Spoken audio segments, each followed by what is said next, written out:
दिल्ली से उत्तर प्रदेश के अपने पर्यटक निवास लौट रहे थे। ट्रेन काफी लेट हो चुकी थी। वह अपने स्टेशन पर उतरे तो रात के 1:30 बज चुके थे। छोटे स्टेशनों पर देर रात को सवारी मिलने में दिक्कत होती है। फिर राकेश का घर शहर के बाहर पड़ता था, इसलिए वे रेलवे लाइन के किनारे किनारे चलने लगा। जैसे ही वे प्लेटफॉर्म छोड़कर पटरियों के किनारे आए, उन्होंने एक युवती को साथ चलते देखा। उन्होंने पूछा तो उसने बताया कि वह हॉस्टल से घर आ रही थी। ट्रेन लेट होने के कारण परेशानी में पड़ गई। इत्तेफाक से उसका घर उसी गुमटी के पास ही था जहाँ से राकेश का घर का रास्ता निकलता था। उसने कहा ठीक है, उसे वह घर पहुंचाकर ही आगे बढ़ेगा। उसने बताया कि वह इंटर में पढ़ती है। उसके पिता का नाम अर्जुन सिंह है। उसने पूछा कि क्या आप बैडमिंटन खेलते हैं?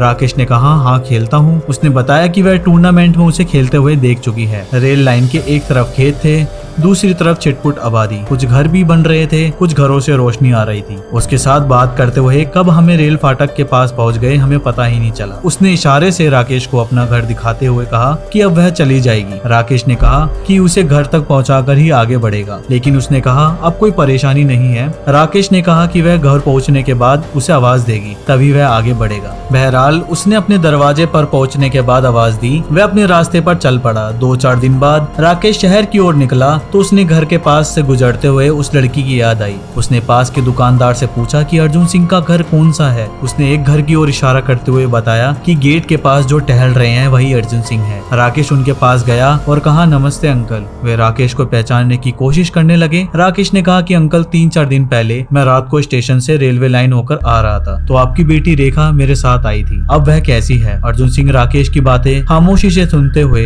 फिर उसे अंदर आने का इशारा किया। हम ड्राइंग रूम में बैठे ही थे कि एक लड़की ट्रे में बिस्किट और चाय रख गई। अर्जुन सिंह ने बताया कि वह उनकी छोटी बेटी सविता है। राकेश ने पूछा रेखा कहाँ है? इस पर अर्जुन सिंह ने दीवार को इशारा किया। वहाँ रेखा की तस्वीर टंगी थी जिस पर माला पहनाया हुआ था। मैं चौंका। अर्जुन सिंह ने बतलाया 2 महीने पहले की बात है। रेखा ट्रेन से उतरकर रेलवे लाइन से होते हुए पैदल आ रही थी। पीछे से 2 भैंसें दौड़ती हुई आई।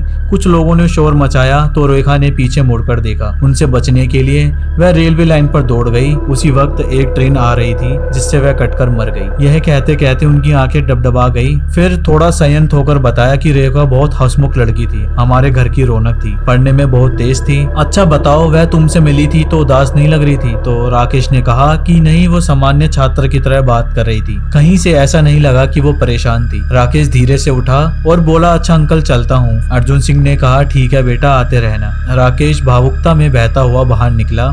उसकी आंखों के सामने रेखा का चेहरा नाच रहा था।